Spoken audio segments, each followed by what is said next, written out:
Maing buntag sa tanan. Okay, so kagahapon, padayonon nato ang pagbasa sa pulong sa Ginoo no? Nata sa libro sa Genesis. So kagahapon atong nahuman ang chapter 14 ug ang 15. So karon atong padayonon ang chapter 16 ug ang hopefully mahuman nato ang 16, 17 ug 18.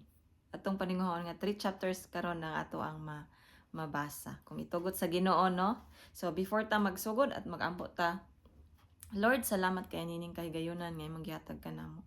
Lord, I pray ka maga-minister sa matag usa kanamo o God, bisan pa kanang naminaw karon Ginoo.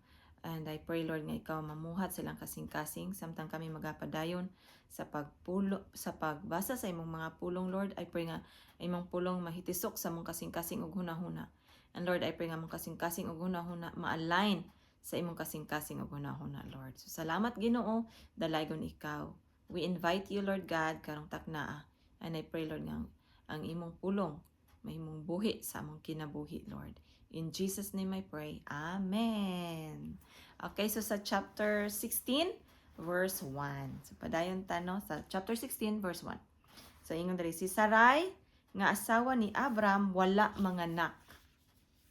Kay apan, siya may babaeng ulipon sa Ehiptohanon nga ginganlag Hagar. Miingon si Sarai kang Abram, nakita mo nga ang Ginoo wala motugot nga manganak ako, busa adto ang akong ulipon ug pakighilawas kaniya basin pag makabaton akog anak pinaagi kaniya. Si Sarai ni no nagsuggest. Okay, busa miuyon si Abram sa gisulti ni Sarai kaniya.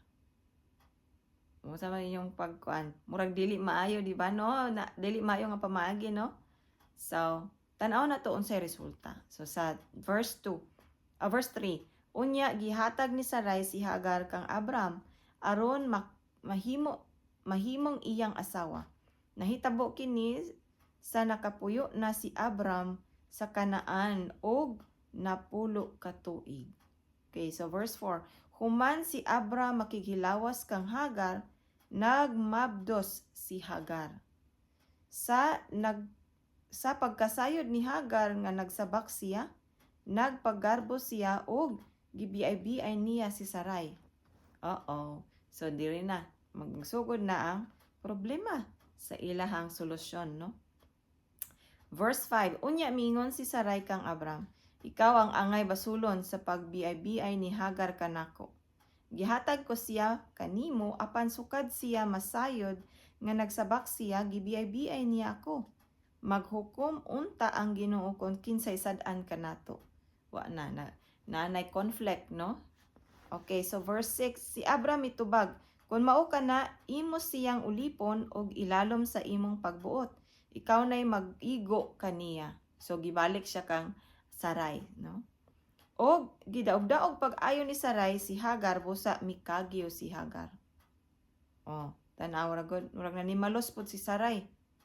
Nga ang kuan gyud ani main mastermind bitaw kay si Sarai man, no? Kay siya man to'y nagsugo kang Abraham nga pakighilawasan si Hagar para pinaagi kang Hagar, kumbaga iyang adapon ng anak ni Hagar para mahimo niyang anak. Pero si Hagar, pagkabalo niya nga buntis siya, nagkuan siya, naggibiay-biay niya si Sarai, no? Murag iyang gisungog ba, no? Nga kanang si Sarai wala na buntis niya, siya nabuntis. Murag ano ba, no? So nalain si Sarai. Unya karon, panimas sila ni Sarai, gidaog-daog niya pag-ayo. Ingon diri sa verse 6. Gidaog-daog ni pag-ayo ni Sarai si Hagar, busa mikagyo si Hagar, no? Milaya si Hagar kay gidaog-daog man. So verse 7. Gitagbo si Hagar sa anghel sa Ginoo didto sa usa ka tubod sa kamingawan. So nilaya siya, no? So dito siya sa kamingawan. Sa dalan paingon sa yuta sa Sur. Okay, so verse 8, ang anghel miingon kang Hagar, ulipon ni Sarai, diin ka man gikan og asa ka man padulong. No? Gikuan siya sa anghel, gipangutana siya sa anghel. Asa man ka gikan og asa man ka padulong. Okay. So, atong padayonon, si Hagar mitubag, Mikagiw ako aron mahilayo sa akong agalon nga si Sarai. Oh. So, no, milayas siya para makalayo siya sa kamot ni Sarai. Okay, verse 9. Ang anghel miingon, balik kaniya og tumana ang iyang isugo kanimo. Og ang anghel mipadayon sa pag-ingon. Padaghanon ko pag-ayo ang imong mga kaliwat. Og dili na sila maihap. Oh, napod siya promise nga. Ang anghel nag-ingon no nga, daghanon pud niya ang iyang kaliwat. No?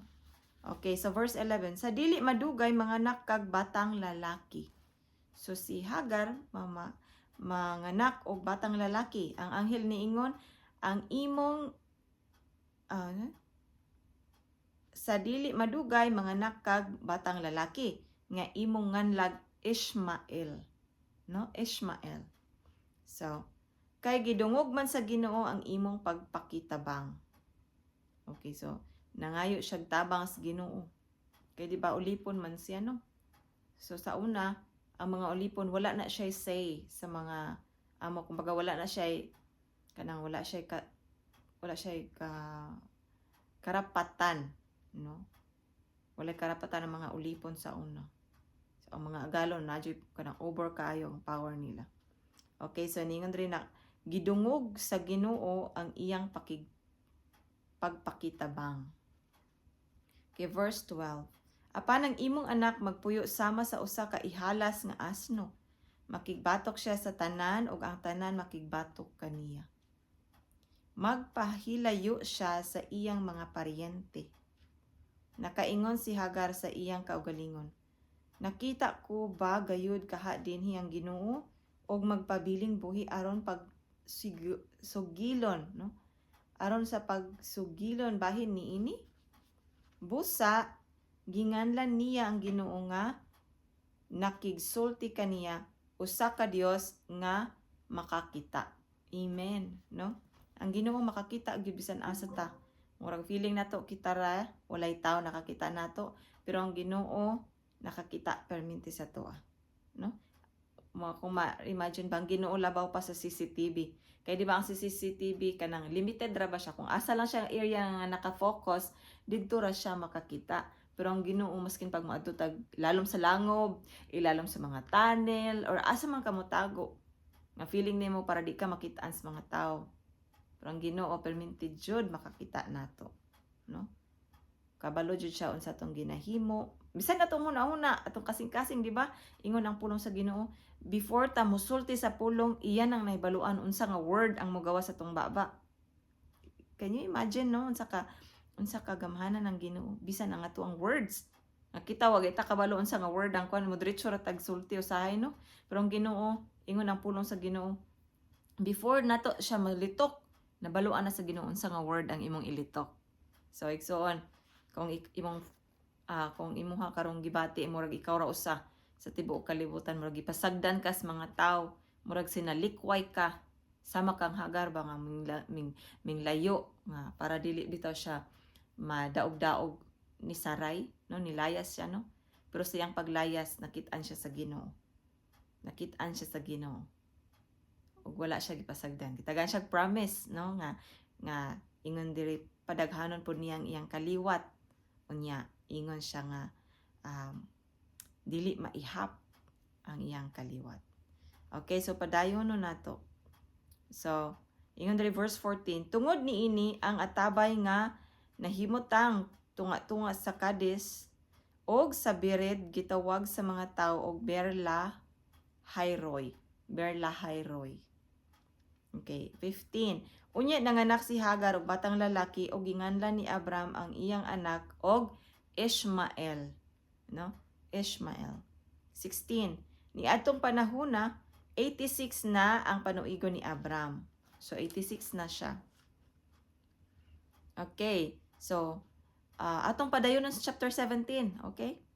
Okay, verse 1, chapter 17. Sa 99 na ang panuigon ni Abram, nagpakita kaniya ang Ginoo og miingon, ako ang Dios ang labing gamhanan. Pag masinugtanon kanako og ayaw pagpakasala sa tibuok mong kinabuhi, himuon ko ang akong kasabutan tali kanimo og kanako og pasanayon ko ang imong mga kaliwat. Okay, verse 3. Unya, miluhod si Abram, dinuko ang iyang nawong ngadto sa yuta, og miingon ang Dios, kini mao ang kasabutan nga himuon ko tali kanimo og kanako. Isaad ko nga mahimo kang amahan sa daghang mga nasod. O, diri na ang kuan sa si tawag ana, nagnanay kasabutan ng nagikuan ng Ginoo no saya. Mahimo kang amahan sa daghang mga nasod. Okay. So, mo to gisulti sa Ginoo kang Abram. Okay, verse 5. Sukad karon ang imong ngalan dili na Abram. So, ma-change na iyang ngalan, no? So, dili na Abram. Ingon rin, kung dili, Abraham. So, na-change na ang pangalan ni Abram. Gikan sa Abram, nahimo na siyang Abram, no? Abram to Abraham. Ana siya. Abram to Abraham. Okay. So, Abraham na kay gihimo ko man ikaw nga amahan sa daghang mga nasod. Pasanayon ko ang imong mga kaliwat ug ang uban kanila mahimong mga hari. Mudaghan pag-ayo ang imong mga kaliwat ug mahimo silang mga nasod. 7. Tumanon ko ang akong saad kanimo ug sa umaabot mong mga kaliwat ingon nga walay katapusang kasabutan. Mahimo akong imong Dios og ang imong mga kaliwat og ihatag ko kanimo og sa imong mga kaliwat kining yutaa dinhi. Usa ikaw karon kalangyaw. Okay, ang tibuok yuta sa Kanaan mainyo sa dayon og mahimo ako nga inyong Dios. So naay saad ang Ginoo unya na siya gasa kang Abraham.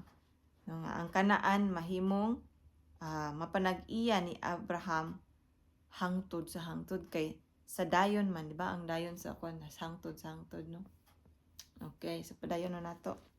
Verse 9. Okay. Verse 9. Ang Dios miingon kang Abraham, kinahanglan usab nga tumanon mo og sa umaabot mong mga kaliwat ang kasabutan tali kanimo og kanako.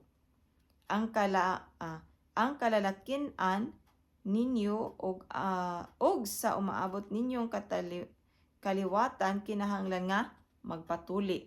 So diri daay gikan ang kuan nga magpatuli, no? So okay, verse 11 ug 12. Sukad karon kinahanglan tulion ninyo ang matag lalaki kung siya 8 na kaadlaw. Lakip ang mga ulipon nga natawo sa inyong balay ug ang mga napalit ninyo gikan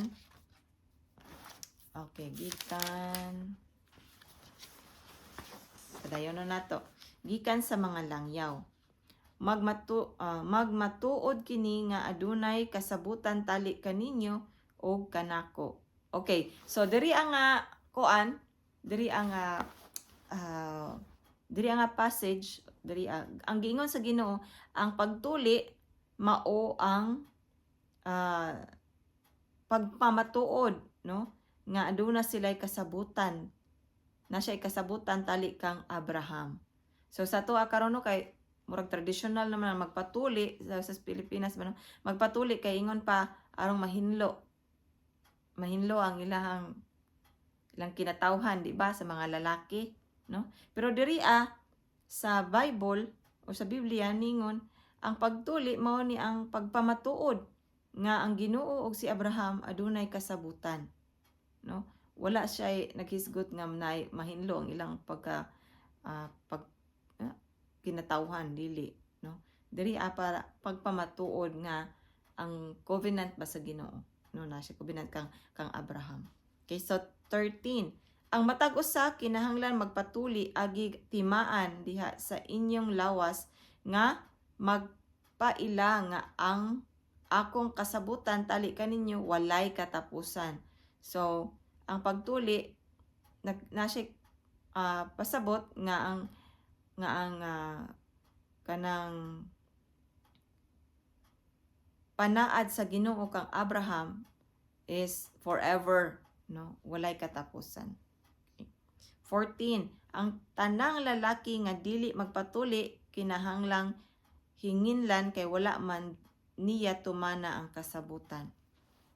Okay, so sa Old Testament ni siya mga higala, mga igsoon ha. Dapat as Genesis. So, atong padayonon verse 15. Unya ang Dios miingon kang Abraham, ayaw nagtawga ang imong asawa nga Sarai kundili Sara. Sara na. Sara, no? So from Sarai nahimo na siyang Sara. Okay, so gi-change pud ang iyang name, no? Kay di ba si Abram gi-change sa Abraham. So si Sarai gi-change pud siya og Sara. Okay. So 16. Panalanginan ko siya og hatagan ko ikaw anak nga lalaki pinaagi kaniya. Panalanginan ko siya og himuon ko siyang inahan sa kanasuran og may mahimong mga hari sa iyang mga kaliwat. Oh, di ba? So naanay prophecy nga gihatag ang Ginoo kang Abram. Verse 17. Mihapa si Abraham sa yuta og nahikatawa siya sa paghuna-una niya niini. Makaliwat pa bagud ang tawo nga 100 na ang panuigon? So nangutana siyang kaugalingon, no? Manganak pa ba si Sarah sa panuigong 90? So si Abraham 100, si Sarah 90 years old. So 10 years ang ilang gap, no? Unya nangutana siya sa Dios, ngano man nga si Ismael dili maoy himuon nga akong manununod. Okay, di ba nana siya anak si Ismael? Katong 86 siya. Okay, verse 19. Apan miingon ang Dios, dili ang imong asawa nga si dili. Sorry. So na siya toldok day. Dili, ingon no? Ang imong asawa nga si Sarah manganak og batang lalaki og nganlan mo siyag Isaak. Tumanon ko ang kasabutan tali kanako og kaniya, ingon man sa iyang mga kaliwat. Kasabutan kini nga walay katapusan. 20. Nabati ko ang imong hangyo mahitungod ni Ishmael, busa panalanginan ko siya og hatagan og daghang mga anak og mga kaliwat, mahimo siyang amahan sa 12 ka prinsipe og himuon kong usa ka dakong nasod ang iyang mga kaliwat. Apan tumanon ko ang kasabutan ngadto sa imong anak nga si Isaac nga mataw kang Sarah sa ingon ni arong panahona sa sunod tuig. So 1 year gikan anang pag-ingon sa Ginoo, no? Sa pagkahuman og pakigsulti sa Dios kang Abraham, mibiya ang Dios kaniya. Niadto gayong adlaw gituli ni Abraham ang iyang anak nga si Ismael, ingon man ang tanan niyang ulipon nga natawo dinha sa iyang balay og kadtong napalit niya. Ang tanang lalaki gayud sa iyang balay sumala sa gisugo kaniya sa Dios. Nagpanuigon na og 99 si Abraham sa dihang gituli siya og nagpanuigon nag 13 si Ishmael sa pagtuli kaniya. Busa ni adtong adlaw gituli si Abraham og si Ishmael uban sa tanan niyang mga ulipon. Okay, so chapter 18 atong padayon ang chapter 18, no? Kay murag mubo raman to siya. Okay, chapter 18 verse 1. Ang Ginoo mipakita kang Abraham didto sa sagradong mga kahoy ni Mamre. Naglingkod si Abraham sa pultahan sa iyang tulda sa udtong tutok. Sa paglantaw niya sa unahan, nakita niya ang tulo ka tawo nga nagbarog. Busa midagan siya aron pagtagbo sa mga tawo og mihapa siya sa yuta og miingon. Okay. Sir, andam ako sa pag-alagad kaninyo, busa hapit in town kamo sa akong balay. Okay, so gi-invite ni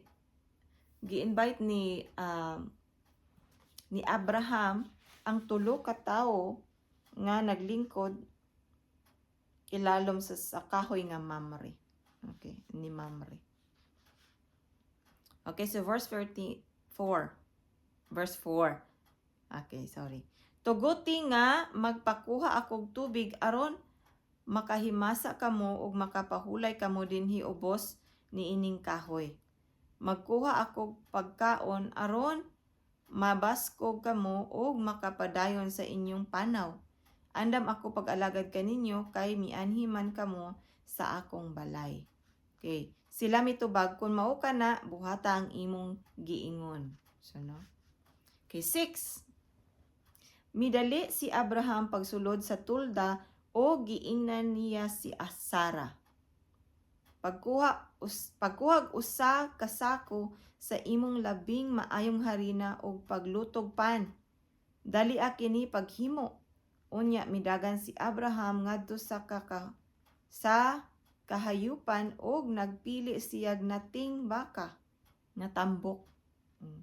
Og humok pa o gihatag niya kini sa iyang ulipon. Gidali usab kini paghikay sa ulipon. Verse 8. Unya nagkuha si Abraham og keso, labas nga gatas og karne, og gidulot niya kini sa mga tawo. Samtang nagkaon sila, nagbarog siya duol kanila ubos sa kahoy. Unya nangutana sila kaniya, hain man ang imong asawa nga si Sara. Anaa sa sulod sa tulda mitubag sila. Okay, 10.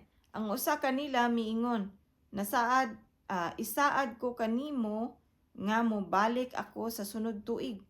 Nianang panahona ang imong asawa si Sara manganak og batang lalaki.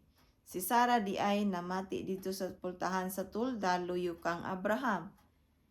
Si Abraham og si Sara tigulang na kaayo og si Sara wala na abti sa iyang binulan. So wala na siya ginarigla, no? Kumaga minopos na siya. Kay 90 nang iyang edad, di ba? Okay. Busa mikatawa si Sara sa iyang kaugalingon og miingon, karon nga tigulang na ako og tigulang na usab ang akong bana. Unsaon man namo pagpanganak, no? Murag na siya question mark sa iyang unahuna ba siya tigulang karon noon nga tigulang nako. Saan mo pagpanganak nga kaming duha tigulang na, no? Okay, so verse 13. Unya nangutana ang Ginoo kang Abraham, nganong mikatawa man si Sara og miingon, makabaton pa bagod kog anak nga tigulang naman ako kaayo? O bisan wala ka kita ang Ginoo. Aw masig feeling ni Sara wala ka kita tong tao dito, bisita nila ba. Pero nakitaan siya sa Ginoo, no? So niingon diri 14. Aduna bagoy dili mahimo sa Ginoo? Sa sunod tuig mobalik ako kaninyo og si Sara manganak og batang lalaki, no? Giusab pag-ingon sa Ginoo sa iya hatroda kuno. Ang anghel o mga tao nga katong bibisita ba, no? Si Abraham nakasinati og pag-istorya sa Ginoo pinaagi sa katong tulo ka tawo nga naglingkod ilalim sa kahoy ni Mamre. Okay, so verse 15. Verse 15. Gilimot kini ni Sara kay nahadlok man siya. Okay, feeling gyud niya wagi siya nakitaan. So gilimod niya miingon siya, wala ako mo katawa oy. Di ba na tayo usahay, no? Kanang kita pud ba, no? Kanang murag makakatawa ta niya ino. Ngano makatawa kang wala ko katawa eh. Di ba? Si Sara ing ana. Okay. So sa 16. Wala ning ingon, apa nang Ginoo mitubag, mingkatawa ka. Di ba? Orag kanang nasakpan na ka. Ayaw na dihag. Ayaw naglusot diha. Kung bagay nga no. Ayaw naglusot diha, ngitapchog kag lusot. Mingkatawa ka. So, okay, verse 16. Okay. Unya, mibiya ang mga tao og miadto sa usa ka dapit diin makita nila sa ubos ang Sodoma. Okay. Mikuyog si Abraham aron pagpagikan kanila. Ang Ginoo miingon, dili ko ikatago. Ingon ang Ginoo. Dili ko ikatago gikan kang Abraham ang akong buhaton. Ang iyang mga kaliwat mahimong dako o gamhanang nasod og pinaagi kaniya, panalanginan ko ang tanan nga nasod sa kalibutan. Gipili ko siya aron sugoon niya ang iyang mga anak og ang iyang umaabot nga panimalay sa pagtuman sa akong mga sugo, pinaagi sa pagbuhat sa husto og matarong. Okay. Kung buhaton nila kini, buhaton ko kaniya ang tanan nga akong gisaad. So, murag na ay ko ano, ano siya tawagan na siya'y kanang ano siya tawagan na? Kanang kumbaga kung buhaton, kung magbuhat og husto og matarong sila si Abraham, uban yang banay, ingon ang Ginoo, buhaton ko kaniya ang tanan nga akong gisaad. Amen. So naa siya kanang di na ko siya ma-remember si tawag ana niya murag akong ikaw igsuon nga naminaw karon na kay idea unsa ni akong buot pasabot, please comment sa ilalom, okay, para ato ang mahibaluan unsa ni siya gali nga kuan kanang Lord unsa man siya kanang kung imong buhaton, sige akong pong buhaton akong gisaad nimo kana bitaw. Di na ko wala na ko ma-remember, sorry. Pero kung ikaw nga naminaw naka-gets ka unsa na nya naka-idea, please ibutang sa comment, okay? Thank you. Okay, so padayon ta sa 20 verse 20. Unya mingon kang Abraham ang Ginoo, hilabihan na ang mga mulo batok sa Sodoma ug sa Gomora ug ang ilang sala dako kaayo. Busa muadto ako aron susihon kon tinuod ba ang mga mulo nga akong nadunggan. Sa verse 21. Okay, so 22. Unya mibiya ang duha ka tawo og mipadayon paingon sa Sodoma apan nagpabilin ang Ginoo uban kang Abraham. So duha ka tawo niadto sa Sodoma panang Ginoo nagpabilin uban kang Abraham. Giduol ni Abraham ang Ginoo og gipangutana, laglagon mo ba gayud ang mga matarong uban sa mga makasasala? Pananglit adunay 50 or 50 ka tawo nga wala ay sala dito. Laglagon mo ba ang tibuok syudad? Dili mo ba kini pasayloon aron lamang pagluwas sa 50 ka tawo? 25. Sa walay duha-duha dili mo gayud patyon ang mga walay sala uban sa mga makasasala. Dili mo kana mabuhat. Ingon si Abraham, no? Kay kun buhaton mo kini ang mga walay sala, mahiagom sa silot uban sa mga makasasala. Dili kana mahitabo.